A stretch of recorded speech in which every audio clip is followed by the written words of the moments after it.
बिस्मिल्लाहिर्रहमानिर्रहीम। तो आपको क्वेश्चन दिया था 9 होमवर्क में करने के लिए। The trial balance at 30th April 2017 of timber products limited was balanced by inclusion of the following debit balance. Difference on trial balance suspense account 2513 से आपने सस्पेंस अकाउंट ओपन किया। कौन सी साइट पे ओपन किया जनाब, सब बताइए। कौन सी साइट पे सस्पेंस अकाउंट ओपन किया? डेबिट साइट पे सस्पेंस अकाउंट ओपन किया, यस और नो? जवाब दें सब लोग। ओके जी। उसके बाद क्या लिखा हुआ आ गया? Subsequent investigation revealed the following errors.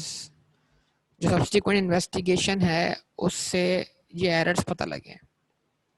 Number 1, discounts received of rupees 324. Discount receive हुए हैं कितने के बेटा? 324 के on in January 2007 have been posted to the debit of discount allowed account.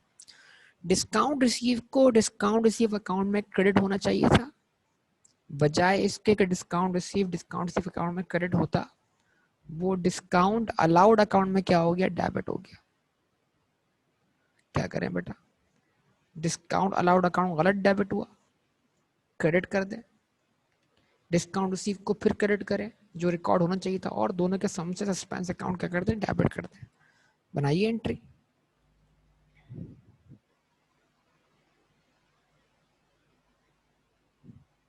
बताइए, रिस्पॉन्स देंगे सब लोग बेटा। Number 1 entry.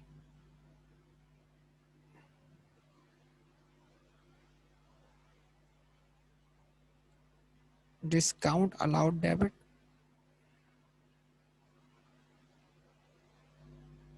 उसके बाद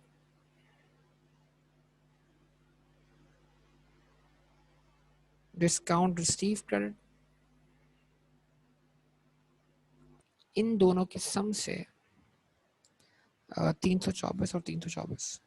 बाज़ एग्जामिनर कहता है कि गलत अमाउंट देता है कि डिस्काउंट अलाउड अकाउंट को आपने इतने अमाउंट से डेबिट किया। जितने अमाउंट से डिस्काउंट अलाउड अकाउंट जितने अमाउंट से डेबिट हुआ है ना, उतने अमाउंट से आप उसको रिवर्स कर दें। और इन सब का सम सस्पेंस अकाउंट क्या कर दिया आपने? डेबिट कर दिया।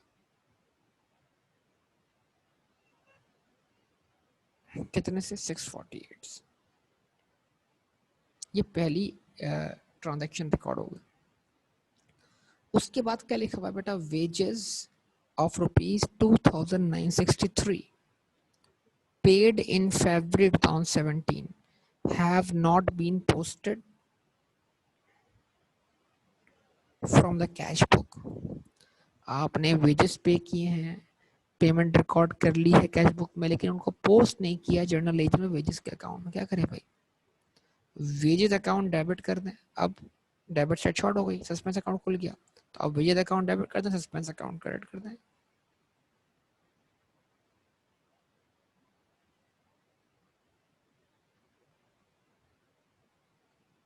वेजेस अकाउंट डेबिट कर दें, सस्पेंस अकाउंट क्रेडिट कर दें 2963 से।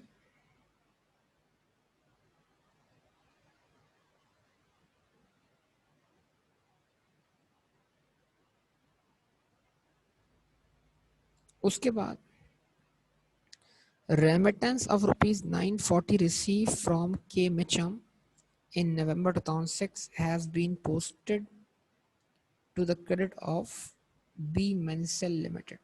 रेमिटेंस मतलब पैसे मिले, किससे मिले? के मिचम से। तो सेल्स लेजर में के मिचम के अकाउंट में ही क्रेडिट होने चाहिए थे, लेकिन गलती से आपने कहाँ क्रेडिट कर दी? बी मैंसल के अकाउंट। क्या करें भाई? ये तो अब कौन सा एरर है? कमीशन एरर है। तो बी मैंसल को डेबिट कर दें, के मिचम को क्रेडिट कर दें।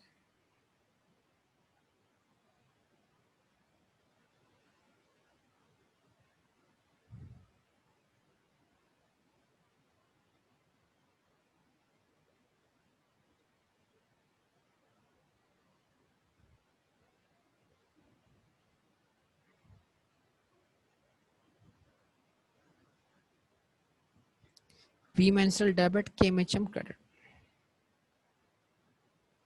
इफेक्ट गया सेल्स लेजर। ठीक है जी, कितने से इफेक्ट किया? 940 से।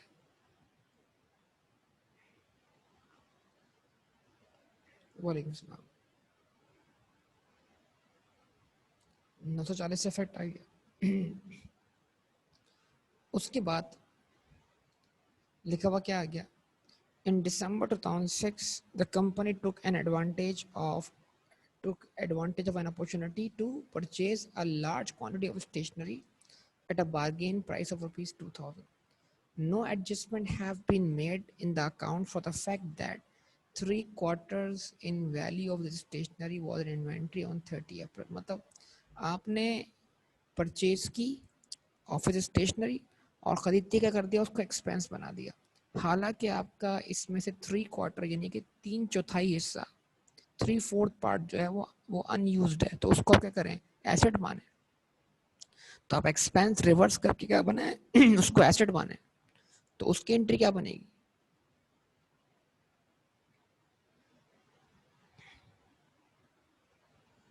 Office stationery debit and office stationery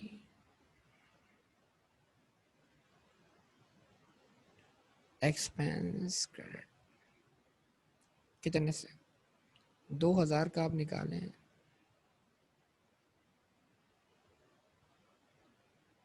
3/4, यानी आपने जो प्रॉफिट लॉस में 2000 का एक्सपेंस चार्ज किया हुआ है, उस एक्सपेंस को आपने 1500 से कम करके क्या मान लिया, एसेट मान लिया। यस और नो बोलिए बेटा, ये एंट्री समझ में आती है? उसके बाद मजीद हम देखते हैं कि क्या आता है। अ payment of rupees 341 to J Winters in January 2007 has been posted to the personal account as, ये कुछ इसमें मेरे ख्याल से एंट्री मिसिंग है शायद। इट मे बी 431, शायद डिफरेंट अमाउंट से क्या है ये एंट्री गई है, तो ये आई थिंक प्रिंटिंग मिस्टेक है इस क्वेश्चन में शायद। ठीक है, तो किसी ने बनाया सस्पेंस अकाउंट, जितना अमाउंट जो लास्ट डिफरेंस होगा मेरे ख्याल से सस्पेंस अकाउंट का वही डिफरेंस होना चाहिए इस एंट्री का। ठीक है, तो एक काम करते हैं, उसको हम देख लेते हैं लास्ट में, कोई इशू नहीं है। हम पहले इस वाली ट्रांजेक्शन को रिकॉर्ड कर लेते हैं। A remittance of rupees 3000 received from D North, a credit customer in April 2007 had been credited to sales. पैसे मिले किससे? डी नॉट से, लेकिन आपने उसको क्या कर दिया, सेल्स रिकॉर्ड कर दिया, मतलब आपने उसको कैश सेल्स मान लिया। हालांकि वो तो क्या थे, वो तो पेमेंट फ्रॉम कस्टमर थी ना, रिसीट फ्रॉम डेटर थी, तो डेटर से एडजस्ट होनी चाहिए। सेल तो उसको पहले हो चुकी थी, तो आपने क्या कर दिया, उसको गलती से क्या कर दिया, कैश सेल मान लिया। तो आप सेल डेबिट कर दें, 6 एंट्री पहले बना रहा हूँ, और सेल्स डेबिट कर दें और डी नॉर्थ को क्रेडिट कर दें सेल्स लेजर में। और सेल्स कितने से डेबिट किए आपने? 3000 से।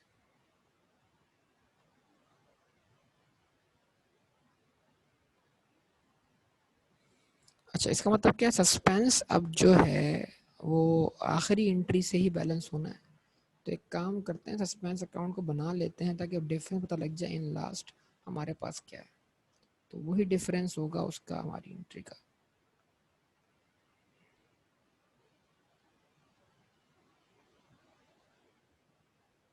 सस्पेंस अकाउंट, सस्पेंस अकाउंट हमारे पास कितने से ओपन हुआ है?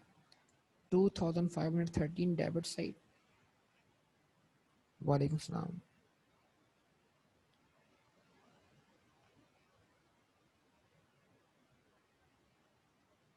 ठीक है जी, और डेबिट बैलेंस है ना बेटा?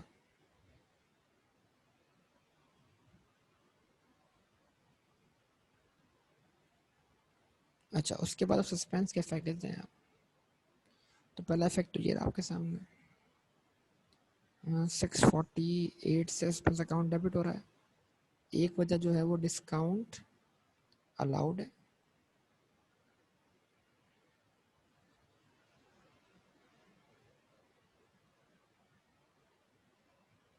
दूसरी वजह डिस्काउंट रिसीव्ड है।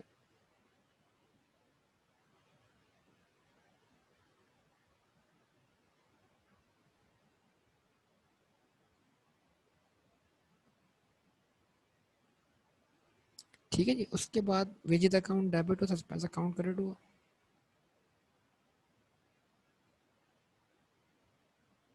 293 से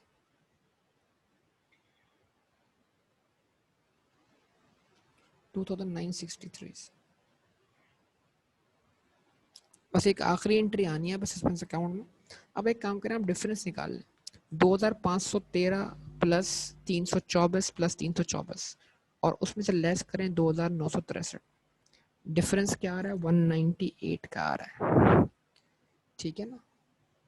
तो 198 का डिफरेंस जे विंटर्स की वजह से आएगा, उसको देख लेते हैं 198 का डिफरेंस कैसे क्रिएट होगा। अच्छा जी, 341 लिखा हुआ है, तो 341 में आप 198 जरा प्लस करके देखें क्या आंसर बनता है।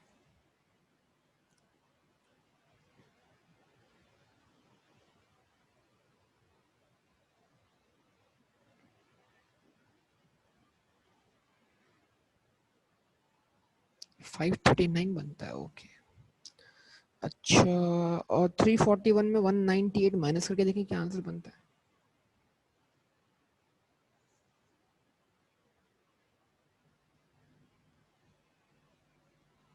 143, ये 143 है। It is 143। ठीक है ना, 143 है। तो अब लिख लें जनाब, अब payment of rupees 341 to J Winters in January 2007 has been posted in the personal account as 143। तो पेमेंट आपने की 341 की, जे विंटर के अकाउंट को आपने डेबिट कर दिया है 143 से, तो क्या करें भाई, मजीद डेबिट करें तो डिफरेंस आ जाएगा कितने का? 198 का। तो एंट्री क्या बनेगी? नंबर 5 की, जे विंटर्स को मजीद डेबिट करें परचेज लेजर में 198 से, और सस्पेंस अकाउंट क्रेडिट कर दें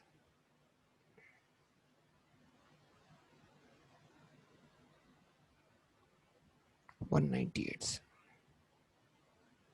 ठीक है जी।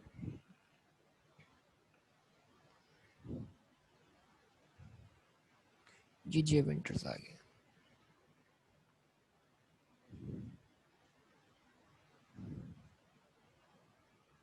ठीक है, परचेज लेजर। तो ये आपका सस्पेंस अकाउंट क्या हो गया? बैलेंस हो गया।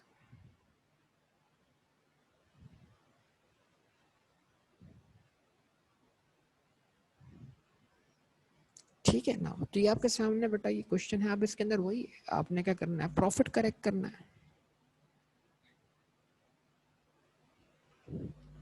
तो प्रॉफिट करेक्ट करने का हम पहले 124,760 अगर प्रॉफिट है तो इम्पैक्ट्स क्या हो रहे होंगे? 124,760 में एक्सपेंस कम हुआ डिस्काउंट आउट का आपका 324 का इजाफा, और रिसीव इनकम बना 324 का इजाफा हुआ। ये दो इजाफे ऐड कर दें। वेजेस एक्सपेंस चार्ज हुआ, इसको लेस कर दें। ऑफिस स्टेशनरी एक्सपेंस में 1500 से कमी है, इसको ऐड कर दें। सेल्स कम हुई, इसको लेस कर दें। ठीक है जी, ये निकाल लें आंसर क्या आता है, बताइए कोई, चलिए बताइए।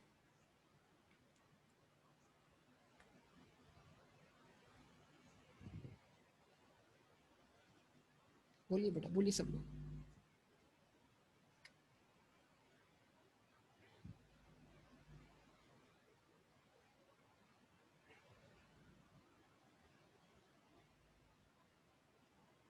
बताएंगे सब लोग।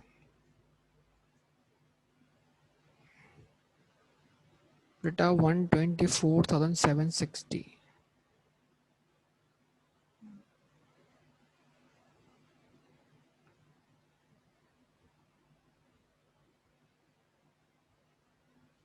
ठीक है जी, 124,760 सही है। इसमें क्या किया आपने, डिस्काउंट रिसीव्ड 324 324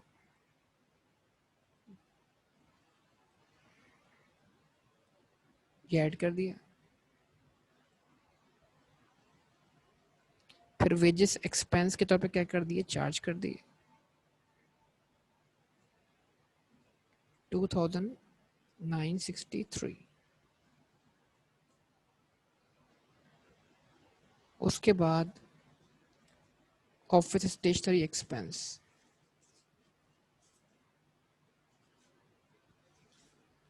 एक्सपेंस कम हुआ, प्रॉफिट बढ़ गया 1500 से, इसका इफेक्ट प्लस कर दिया। और फाइनली आपके पास जो सेल्स है, सेल्स की वैल्यू कम हुई कितने, 3,000 से, तो माइनस क्या कर दिया आपने, 3,000। तो करेक्ट प्रॉफिट आएगा 120,945। फिर ये जवाब तो आप लोगों को देना चाहिए ना मुझे। 120,945 इज द करेक्ट प्रॉफिट।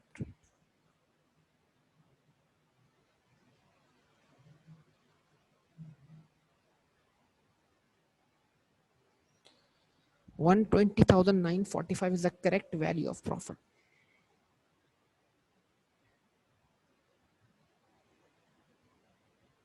ठीक है बेटा, जवाब दे सब लोग।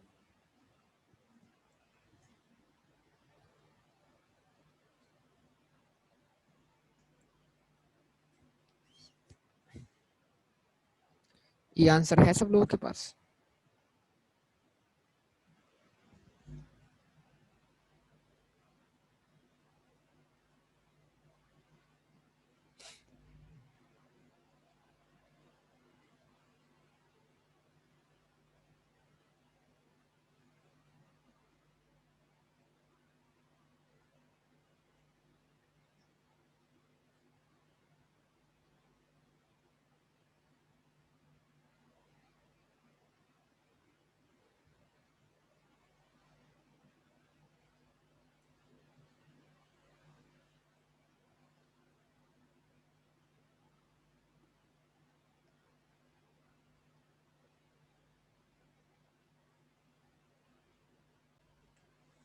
जी जनाब, तो अब अगला सवाल शुरू कर देता हूँ। जो इम्पोर्टेंट सवाल है वो क्या है, पास्ट पेपर का क्वेश्चन है, पुराना पास्ट पेपर है।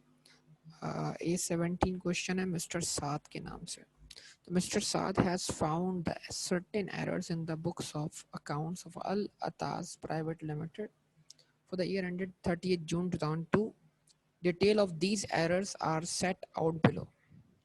ठीक है जी, तो अब जरा अच्छी तरह चीजें समझनी है। देखें, वो जो पॉलिसी और प्रोसीजर समझाए थे ना, उसका अप्लाई करने का वक्त आ गया है।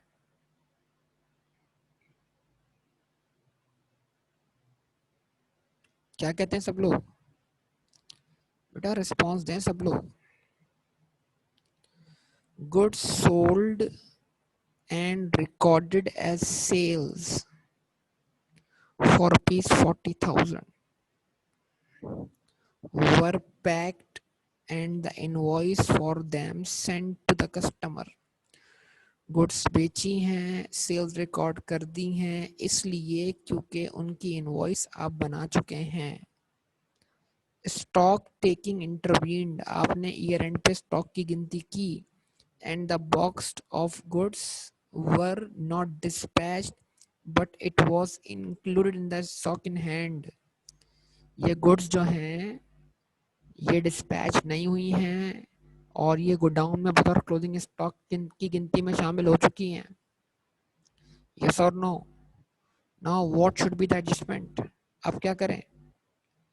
You have two option. Option number 1 sale reverse कर दें। ऑप्शन नंबर 2 जो क्लोजिंग स्टॉक में शामिल किया है उसको रिवर्स कर दें। क्या रिवर्स करें? What should be the outcome? देखिए, आपकी पार्टिसिपेंट चाहिए होगी जब भी आपकी गलतियां ठीक होंगी। हाँ भाई, क्या करें? Option number 1 reverse sales, option number 2 reverse clothing stock.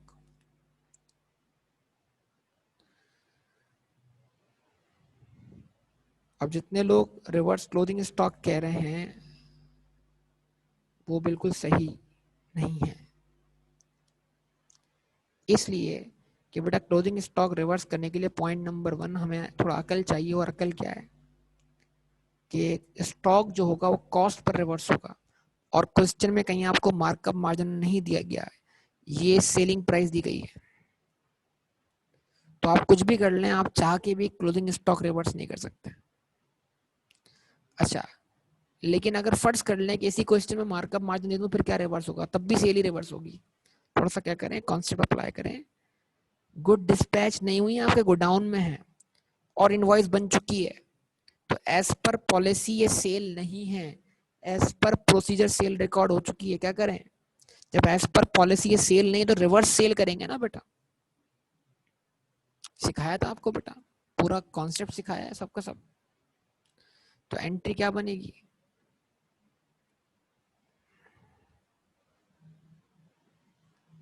Sales debit कर दें,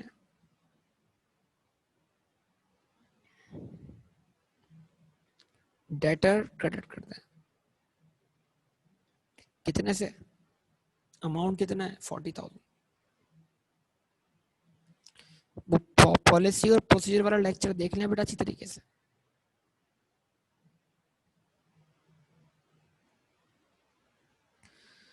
अच्छा जनाब, उसके बाद बहुत तवज्जो चाहिए, इधर देखिएगा। A purchase was made for a staff member of rupees 10,000 and the cost was included in purchases. आपने 10,000 रुपए की गुड्स खरीदी स्टाफ के लिए, उसको गलती से आपने अपनी परचेज में शामिल कर लिया। A reduction of similar amount was made from his salary and the net payment to him posted to salary account. मिसाल के तौर पे मान लीजिए कि एम्प्लॉय की सैलरी जो है वो 80,000 है, ठीक है, तो आपने उसको दिए 70,000। क्यों? क्योंकि 10,000 की आपने उसको गुड्स खरीद के दे दी, तो उसके 80,000 तो पूरे हो गए ना।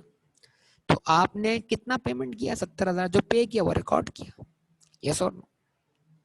तो 70,000 से तो सैलरी एक्सपेंस डेबिट हो चुका है, लेकिन 10,000 जो आपने उसके बिहाफ पे गुड्स परचेज किए वो आपने गलती से कहाँ डेबिट कर दिए? बजाय सैलरी अकाउंट डेबिट करने के आपने क्या डेबिट कर दिया? परचेज अकाउंट डेबिट कर दिया।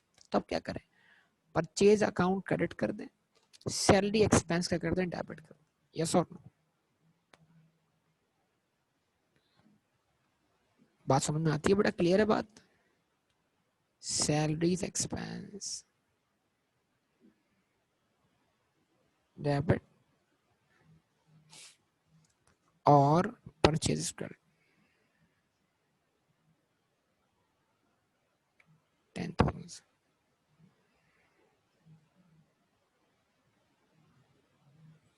ठीक है, सबको क्लियर है बेटा? उसके बाद wages paid to the company's own workman for making certain additions to machinery amounting to rupees 7,500। Wages पे किए गए कंपनी के अपने वर्कमैन को, लेबर को, ताकि वो मशीनरी की इंस्टॉलमेंट पूरी कर सके, मतलब मशीनरी की इंस्टॉलेशन पूरी कर सके। तो जो मजदूर मशीनरी की इंस्टॉलेशन कर रहा है उसकी जो वेजेस है वो मशीन की कॉस्ट का पार्ट बनेगी। आपने गलती से उसको वेजेस अकाउंट में डेबिट कर दिया, तो सिंपल क्या करें? Number 3 item, machine account debit कर दें और वेजेस अकाउंट क्रेडिट कर दें। ठीक है, कितने से? 7,500।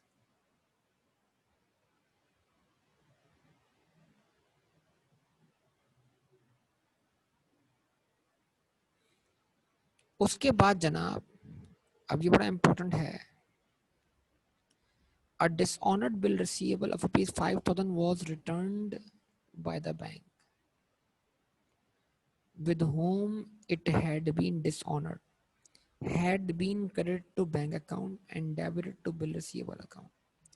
अच्छा देखें, ये बिल ऑफ एक्सचेंज वाला टॉपिक है, वैसे तो हमारे कोर्स में नहीं है, कभी कभार इसकी एंट्री आ जाती है। तो पहले एक चीज़ सीख लें, अगर कहीं भी इसकी एंट्री आ जाए तो मैं आपको एक आसान बात सिखा रहा हूँ, ज़्यादा मुश्किल में नहीं डालता आपको। बेटा जो चेक डिसऑनर्ड होने की एंट्री है वही बिल डिसऑनर्ड होने की एंट्री होगी। जब चेक डिसऑनर्ड होता है आप क्या एंट्री बनाते हैं, debtor debit bank credit, yes और नो, बताइए। तो अब इतना याद रख ले, मैं तफसील में नहीं जाता, अगर इत्तेफाक से कहीं देखने को मिल जाए तो मैं आपको एक हिंट दे रहा हूँ इसके लिए। क्या हिंट दे रहा हूँ? जो चेक डिसऑनर्ड होने की एंट्री है वही बिल डिसऑनर्ड होने की एंट्री है, सही है। तो अगर बिल डिसऑनर्ड हुआ है तो बिल रिसीवेबल डेबिट नहीं, डेटर डेबिट होना चाहिए था और बैंक क्रेडिट होना चाहिए था। लेकिन गलती से उसने क्या किया, बैंक तो क्रेडिट कर दिया, लेकिन बजाय डेटर को डेबिट करने के किसको डेबिट कर दिया, बिल रिसीवेबल को। तो बिल रिसीवेबल गलत डेबिट हुआ, क्या कर दें, क्रेडिट कर दें, और उसके बदले असल में जो डेटर है जिससे जिससे पैसे वसूल करने थे उसको डेबिट कर दें। ठीक है, बात समझ आती है बेटा? तो समझ लें बिल रिसीवेबल की एंट्री, डिसऑनर्ड की एंट्री वही बननी चाहिए जो डिसऑनर्ड चेक की एंट्री होती है, उसमें डेटर डेबिट होता है, बैंक क्रेडिट होता है। तो यहाँ भी एंट्री डेटर डेबिट और बैंक क्रेडिट ही होनी चाहिए थी, गलती से एंट्री बन गई bill receivable debit bank credit. अब बिल रिसीवेबल क्रेडिट कर दें और डेटर क्या कर दें, डेबिट कर दें। तो इसकी एंट्री क्या है, debtor debit bill receivable credit.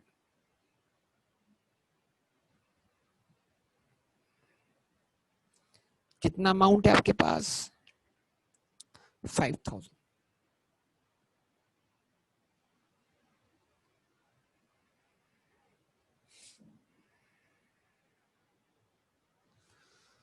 उसके बाद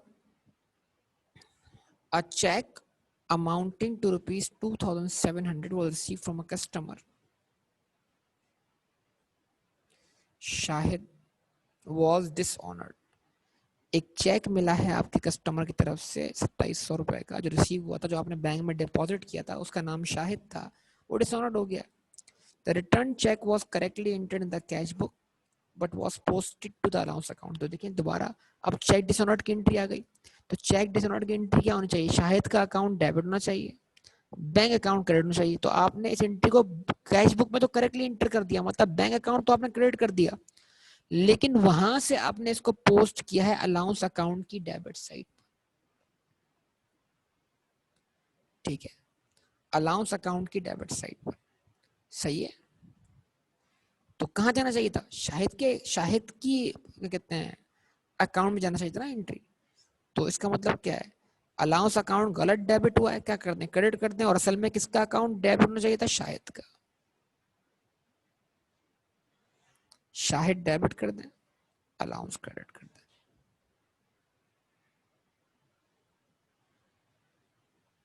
ठीक है जी, कितने से, 2700 से।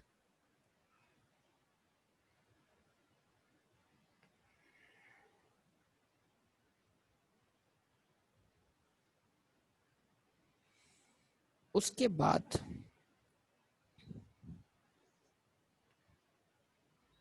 a duplicate invoice for purchase of machinery costing 100,000 was erroneously passed again and entered into the books। एक डुप्लीकेट इनवॉइस है 1 लाख की, मतलब एक इनवॉइस बुक्स में 2 बार रिकॉर्ड हो चुकी है, यानी लाख लाख से जो परचेज ऑफ मशीनरी है वो बुक्स में 2 बार रिकॉर्ड हो चुकी है। अगर एक दफा क्या कर दें, रिवर्स कर दें, तो मतलब मशीनरी एक बार डेबिट होनी चाहिए थी, और इनवॉइस का मतलब क्या, ऑन क्रेडिट परचेज की गई, इसकी कोई कैश समझ लें एंट्री नहीं। मतलब इनवॉइस लफ्ज अगर बता दिया तो आप इसको अज्यूम करें ऑन क्रेडिट, ठीक है ना। तो 100,000 की इनवॉइस बुक्स में एंटर हुई है और तो 2 बार एंटर हो गई, क्या कर दें, एक बार उसको रिवर्स कर दें, और क्या एंट्री बनेगी, मशीनरी अकाउंट क्रेडिट और other payable debit. Other payable क्यों, ये ट्रेड पेएबल नहीं है, मशीनरी हमने बतौर इन्वेंट्री नहीं परचेज की, मशीनरी तो हमने अपने इस्तेमाल के लिए खरीदी है, तो ये ट्रेड पेएबल के अलावा पेएबल बनेगा ना, इसको अदर पेएबल बोलेंगे। जो भी पेएबल ट्रेड पेएबल के अलावा होगा उसको क्या बोलेंगे, अदर पेएबल। ट्रेड पेएबल वो जिससे हम क्या करते हैं, गुड्स परचेज करते हैं, और अदर पेएबल इसके अलावा लायबिलिटी। ठीक है, कितने से, 100,000 से।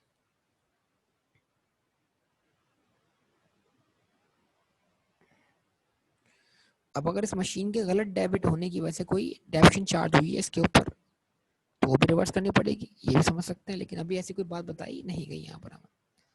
तो देखिए पूरा इतने सारे क्वेश्चन करने के बाद एक ऐसा क्वेश्चन आ गया जिसमें सस्पेंस अकाउंट ही नहीं था। तो अगर आपको, आप में से किसी ने इसमें सस्पेंस अकाउंट क्या किया है, वर्कआउट किया है, तो इसका मतलब ये है कि आपके दिमाग पर सस्पेंस अकाउंट छा गया है। कोई है ऐसा जिसने इन एरर्स को रेक्टिफाई करते हुए सस्पेंस अकाउंट लेकर आया हो? तो अभी भी आपका बेसिक कॉन्सेप्ट क्लियर नहीं है, प्लीज जाके पीछे रिवाइज करें इसको। और अगर नहीं लेकर आया तो बहुत अच्छी बात है बेटा, जबरदस्त, बेहतरीन। अगर सही किया तो बहुत अच्छी बात है।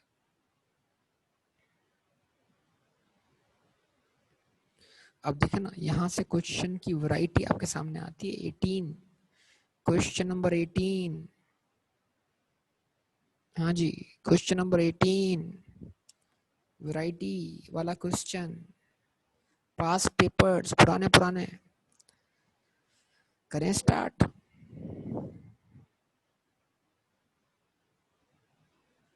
चलें, okay.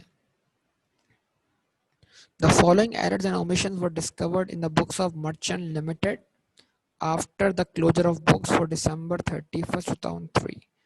Sales on approval amounting to rupees 22,500 has been included in sales account. Sales on approval को आपने सेल अकाउंट में शामिल किया 22,500 से, ठीक है जी। ₹16,000 of these goods were returned, जिसमें से 16,000 की गुड्स वापस आ चुकी हैं।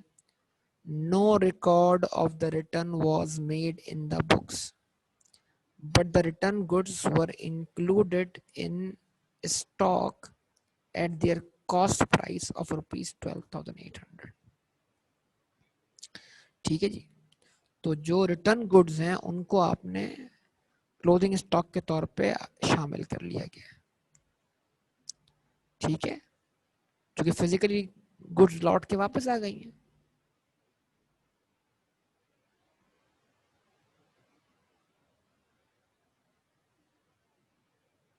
जवाब दीजिए, क्या कहेंगे आप? तो जो गुड्स वापस आ गई हैं लौट कर, उनकी एंट्री बनाइए, क्या बनाएंगे आप? सेल्स में शामिल है ना। अब सेल्स डेबिट कर दें, डेबिट अकाउंट क्या कर दें, क्रेडिट कर दें, ठीक है। ये सेल रिटर्न नहीं है, हमारा कोई राइट टू रिसीव स्टैब्लिश नहीं हुआ था इसके ऊपर, याद रखिएगा इस बात को। अगर ये सेल हो चुकी होती तो वापस आती तो हम सेल रिटर्न बोलते हैं उनको, ठीक है। सेल हुई नहीं थी, तो इसकी एंट्री क्या है? सेल्स डेबिट 16,000 से और डेटर क्रेडिट 16,000 से, यानी 22,000 में 16,000 की जो गुड्स वापस आ गई हैं उनको आप रिवर्स कर रहे हैं, उनको आप सेल्स नहीं मान रहे।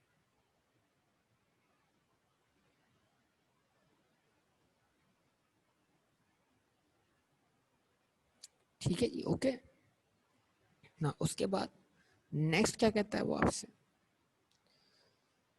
There were 3 compensating errors. Discount received were undercast by ₹270. Sales ledger control account, आगे बात कंट्रोल अकाउंट बन रहा है, was overcast by ₹540, and a payment of rupees legal expenses had not been posted from the cash book। ठीक है जी। Discount receive क्या हुआ, undercast हुआ है, कितने से? 270 से। तो क्या करना है, डिस्काउंट रिसीव कम लिखा है आपने, डिस्काउंट रिसीव बढ़ा दें।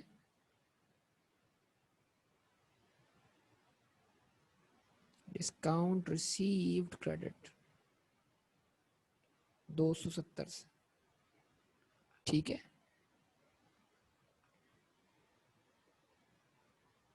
वो बोल तो रहा है उनकी प्राइस 12,800 का है, उनकी कॉस्ट 12,800 है, और वो ऑलरेडी क्लोथिंग स्टॉक में शामिल हो चुकी है गिनती में, तो हमें अलग से उसको स्टॉक बनाने की एंट्री नहीं बनानी पड़ी ना।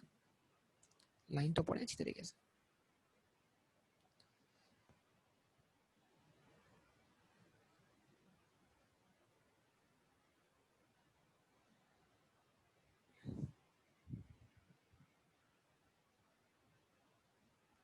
ठीक है जी।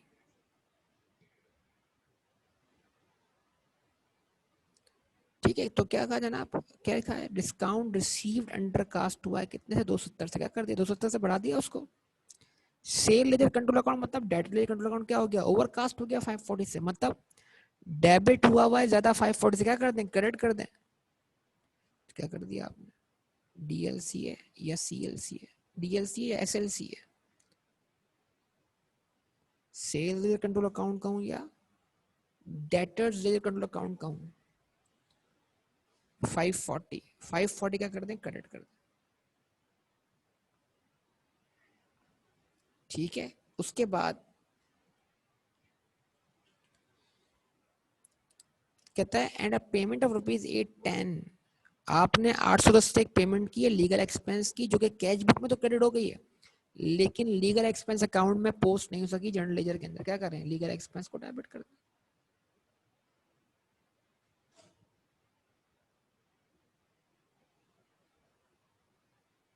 810। उसके बाद तो इसका मतलब ये एंट्री बैलेंस हो गई ना, क्योंकि कंपनसेटिंग एरर था, मतलब इसने ट्रायल बैलेंस को मुतासिर नहीं किया। तो 270 और 540 का सम भी 810 ही बनना चाहिए। ये सर ना बताइए।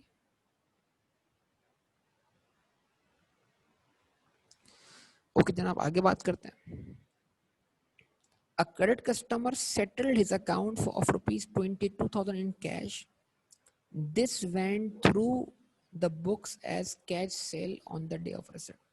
एक कस्टमर ने आपको 22,000 दिए हैं, तो उसके अकाउंट में एंट्री क्रेडिट हो चाहिए ना कस्टमर, मतलब कैश डेबिट, डेटर क्रेडिट। लेकिन आपने एंट्री बनाई कैश डेबिट सेल्स क्रेडिट, यानी जो पैसे आए उसको आपने कैश सेल मान लिया, हालांकि वो रिसिट फ्रॉम डेटर थी। क्या करें, सेल्स डेबिट कर दें, डेटर क्रेडिट करते हैं, कितने से, 22,000 से।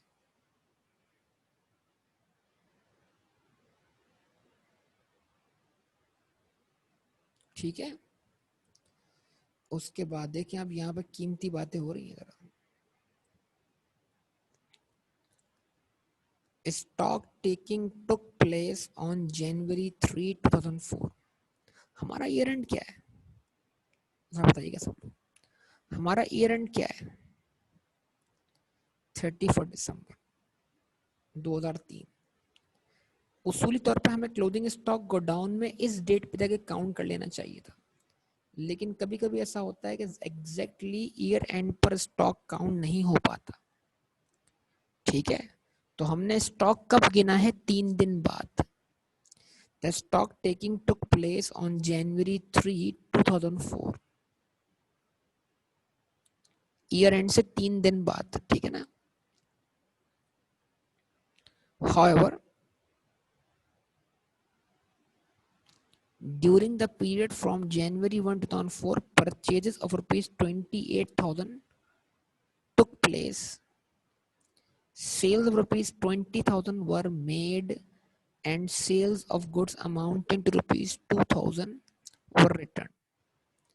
Adjustments have not been made for these transactions. The company earns a gross profit of 20% on sales। क्या मतलब, अब जरा एक टेक्निकल बात सोचिएगा, जरा इस चीज को इस तरह ज्यूम कीजिएगा। देखें, क्लोजिंग स्टॉक,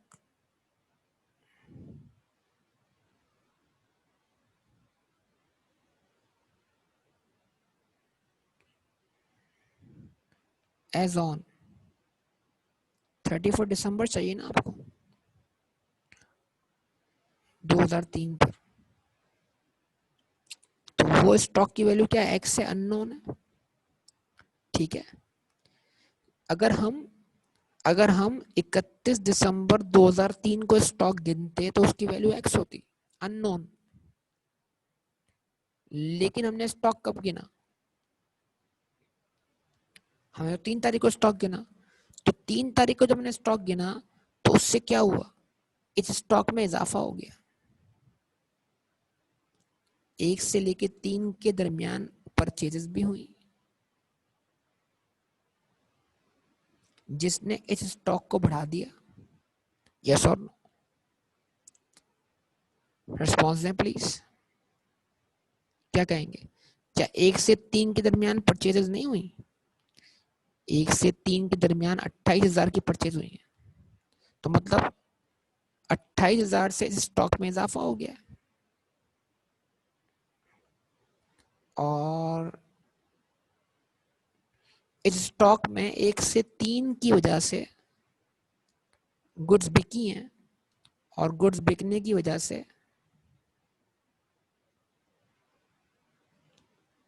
इस स्टॉक में कमी आई है। अच्छा, जो गुड्स बिकी हैं वो सेलिंग प्राइस पे बिकी हैं, लेकिन हम तो इन्वेंट्री को कॉस्ट पे कंसीडर करते हैं, तो उसका इफेक्ट कॉस्ट ऑफ सेल जो हम लेते हैं वो क्या कहते हैं, कॉस्ट पे लेंगे। मतलब जो बिकी है मतलब कॉस्ट, इन्वेंट्री पे तो एडजस्टमेंट कॉस्ट पे करनी है ना। अच्छा, अब गुड्स बेची हैं आपने 20,000 की, जिसमें से लौट कर वापस आई है 2,000 की। नेट सेल्स निकाल लें, नेट सेल कितनी हुई है? 20,000 माइनस 2,000, नेट सेल कितने की हुई है? 18,000 की। ये सेलिंग प्राइस है।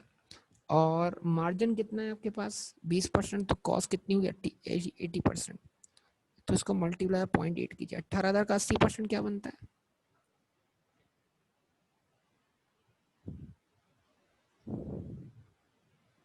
14,600, 14,400।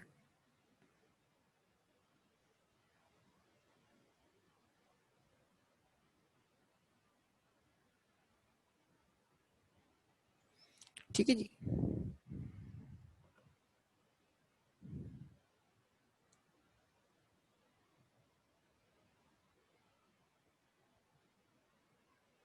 क्लोजिंग स्टॉक एज ऑन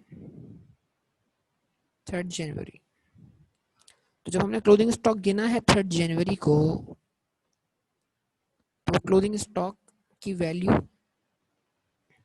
वो क्लोजिंग स्टॉक की वैल्यू, फॉर एग्जांपल समझाने के लिए लिख रहा हूँ, फॉर एग्जांपल वो क्लोजिंग स्टॉक की वैल्यू है 2,50,000 मान लीजिए। बताया नहीं क्या क्वेश्चन में, लेकिन हम अज्यूम कर रहे हैं वो क्लोजिंग स्टॉक की वैल्यू 2,50,000 है। तो बेटा 2,50,000 का जो स्टॉक है वो तो 3 जनवरी को काउंट हुआ है ना। 2,50,000 का स्टॉक जो है कब काउंट हुआ है? 3 जनवरी को। तो 2,50,000 का स्टॉक जो है वो 28 का इजाफा होने के बाद है, 14.4 की कमी होने के बाद है।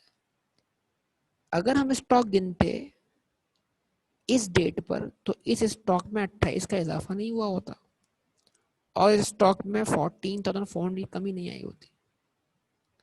यस और नो? रिस्पॉन्स है। तो हमने कहा जनाब, यानी इस डेट पर ये गुड्स क्या थी? अनसोल्ड थी। तो ये हमारे स्टॉक का पार्ट थी, और ये गुड्स जो 28,000 की आई है वो इस डेट पे मौजूद ही नहीं थी, तो ये हमारे स्टॉक का पार्ट नहीं थी। तो जो स्टॉक हमने गिना है उसमें से वो गुड्स हम निकाल दें जो इस डेट पे मौजूद नहीं थी, और ये जो स्टॉक हमने गिना है इसमें वो गुड्स हम ऐड कर दें जो अभी गिनती में नहीं आ रही लेकिन इस डेट पे मौजूद थी। तो क्या करें? 240,000 से रिवर्स आ जाए कहाँ पर? इस एक्स की वैल्यू पर। तो 250,000 से 250,000 में आप 14,400 प्लस कर दें, 28,000 माइनस कर दें। क्या आंसर आएगा बताइए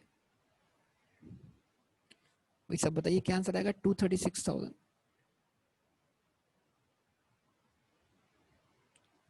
263,000 या 236,000? क्या आंसर है बेटा?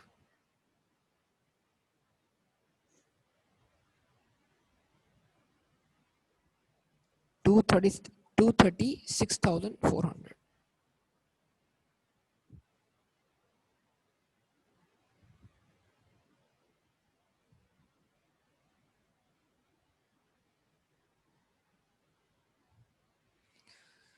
तो अब सुनिएगा बेटा, बड़ा इंपॉर्टेंट बात करने जा रहा हूँ कि अगर हम क्लोजिंग स्टॉक इस डेट पे गिन लेते तो हमारा आंसर ये होता। क्लोजिंग स्टॉक हमने गिना, तो अगर हमने गलती से एंट्री इस पे बना ली है और बननी चाहिए थी एंट्री इस पर, तो हमने क्लोजिंग स्टॉक को कितने अमाउंट से ज्यादा वैल्यू कर लिया, जरा बताइए आप लोग। अगर क्लोजिंग स्टॉक की एंट्री इससे बननी थी और गलती से बना दी है इस पर, तो हमने क्लोजिंग स्टॉक को कितने से ज्यादा वैल्यू कर लिया? 13,600 से।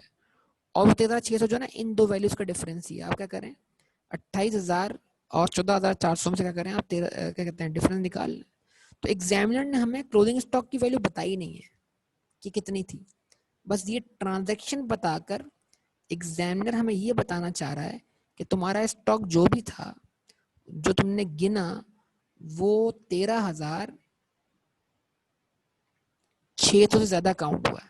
यानी तुमने क्लोजिंग स्टॉक 13,600 से ज्यादा डेबिट कर दिया है। अब क्या कर दो, रिवर्स कर दो। अगर तुमने एंट्री गलत बना दी है तो एंट्री क्या बनेगी, क्लोजिंग स्टॉक क्रेडिट 13,600 से, और दोबारा से क्या हो गया, परचेजेस डेबिट 13,000। मतलब जो क्लोजिंग स्टॉक की एंट्री है वो आपने रिवर्स कर दी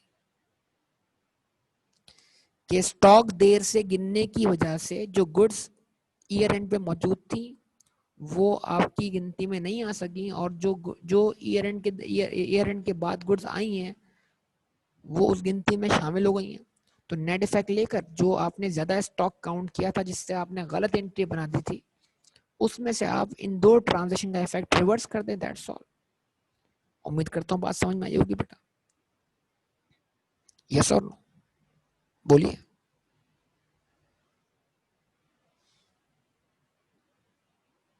चले जनाब, ओके। उसके बाद क्या कहता है, no provision has been made for the year on plant and machinery bought on 1 January 2001 for 250,000. Depreciation is provided on asset in use at the end of the year at the rate of 25% using reducing balance method. The machine has a life of 5 years with a residual value of 10 years, 10%. ठीक है जी। तो डेप्शन जो है वो asset पे charge की जाती है 25% आरबीएम के तहत। ये आपने कब परचेज किया, ये आपने परचेज किया जनवरी 2001 में। अभी क्या चल रहा है, कौन सा साल है, 2003। तो 2003 की डेप्शन चार्ज नहीं हुई। क्या 2003 की डेप्शन कॉस्ट पे चार्ज होगी या डब्ल्यूडी पे चार्ज होगी? तो यानी इस एंट्री में एग्जामिनर चाहता है कि आप क्या करें, डेप्शन चार्ज करें, पहले डब्ल्यूडी वर्कआउट कर लें। तो पहली चीज क्या है, पहली चीज ये है कि आप सिंपल एंट्री बनाएं, डेप्रीसिएशन एक्सपेंस डेबिट, तक इस साल की डेप्शन की क्या बन जाए, एडजस्टमेंट बन जाए, अक्यूमुलेटेड डेप्रीसिएशन क्रेडिट। लेकिन आप जानते हैं 2.5 लाख रुपए की अगर मशीन है तो 2.5 लाख पे पहले साल रेट लगा होगा 25%, फिर जब बचा होगा बैलेंस उस पर लगा होगा 25%। तो अगर आप 2.5 लाख को मल्टीप्लाई कर देते हैं 0.75 की पावर 2 से, तो आपको डब्ल्यू मिल जानी है, और उस पर लगा दें आप रेट इस साल का 25%। क्या आंसर बनेगा, क्या आंसर बनेगा बताइए। तो हमने पहले 2 साल के एंड वाली डब्ल्यूडी वर्कआउट की और फिर उस पर रेट लगा दिया 35,156। तो 35,156 से डेप्रीसिएशन एक्सपेंस डेबिट 35,156 से अक्यूमुलेशन करेंट। खैर ये तो हो गई एक एंट्री। अब इसमें एक कमाल और भी है, अगर आप उस तक जाना चाहें तो। देखो एग्जामिनर ने लाइफ बताई है 5 साल, रिडल वैल्यू बताई है 10%। अगर मैं 250 का निकालूं 10% कितना बनेगा, 25,000। तो अगर मैं फार्मूला अप्लाई करूं किसका, आरबीएम के रेट का, तो शायद रेट ऑफ डेप्शन कुछ और आ जाए। R is equal to 1 minus scrap value क्या रखी है मैंने, 2.5 लाख का 10% 25,000।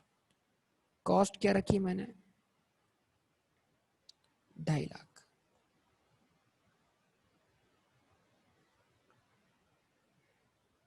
पावर क्या लगा दी मैंने, 1/5। क्या आंसर आया, सब बताइए जल्दी से, चेक कीजिए क्या आंसर आया, रेट वेरीफाई कीजिए सब लोग।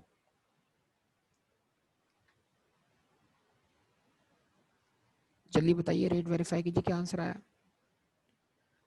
हाँ 36.36,904।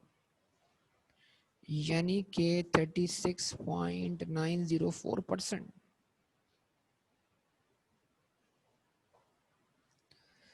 इसका मतलब अगर इस इंफॉर्मेशन को कंसीडर किया जाए तो पिछले 2 साल में रेट भी गलत लगा है 25%, यानी पिछले 2 साल की डेप्शन भी गलत है अगर इस बात को माना जाए तो फिर पिछले 2 साल की डेप्शन भी करेक्ट करनी होगी और इस साल की डेप्शन इस रेट से वर्कआउट करनी होगी।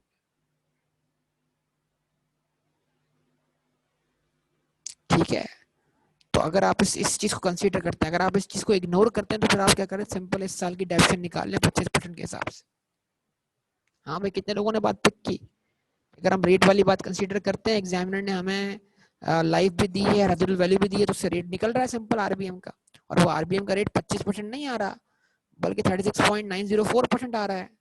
तो इसके हिसाब से तो ये साबित हुआ कि जनाब पिछले 2 साल में 25% के हिसाब से अगर डेप्शन चार्ज हुई तो गलत चार्ज हुई है। तो आप 2 साल की डेप्शन निकाल लें 25% के हिसाब से कितनी बनती है, और फिर आप 2 साल की डेप्शन निकाल लें 36.904% के हिसाब से कितनी बनती है। जो डिफरेंस है उससे आप 2 साल की डेप्शन को एडजस्ट करते हैं, फिर इस साल की डब्ल्यू जो बनती है उस पर इस साल की डेप्शन वर्कआउट कर लें। यस और बोलिए, सॉल्व कर लेंगे आप? बताइए। तो देखिए जरा आहिस्ता आहिस्ता क्वेश्चन का लेवल देखिए कहाँ तक पहुंच रहा है। ठीक है, तो इसको यहाँ पे स्टॉप करूंगा इस उम्मीद से कि आप इसको जरूर ट्राई करेंगे। ठीक है ना, फिर बाकी बातें आपसे होती रहेंगी इंशाल्लाह। तो यहाँ तक स्टॉप करेंगे, इंशाल्लाह बाकी बातें होंगी अगली क्लास में। ओके, अल्लाह हाफिज।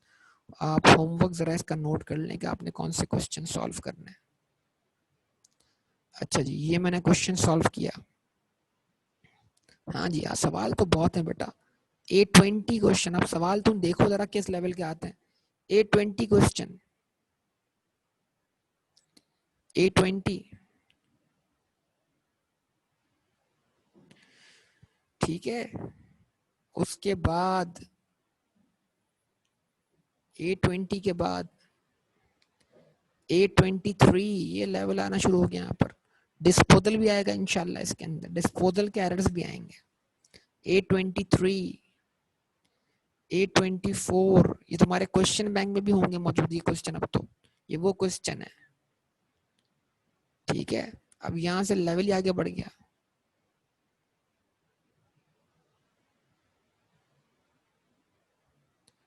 827 करना, 827। जो क्वेश्चन छोड़े हैं उसको छोड़ देना अभी फिल वक्त। 3 क्वेश्चन दिया मैंने आपको, 827 दिया, 824 दिया और 823 दिया। 4 क्वेश्चन, हाँ बिल्कुल। और A20 दिया।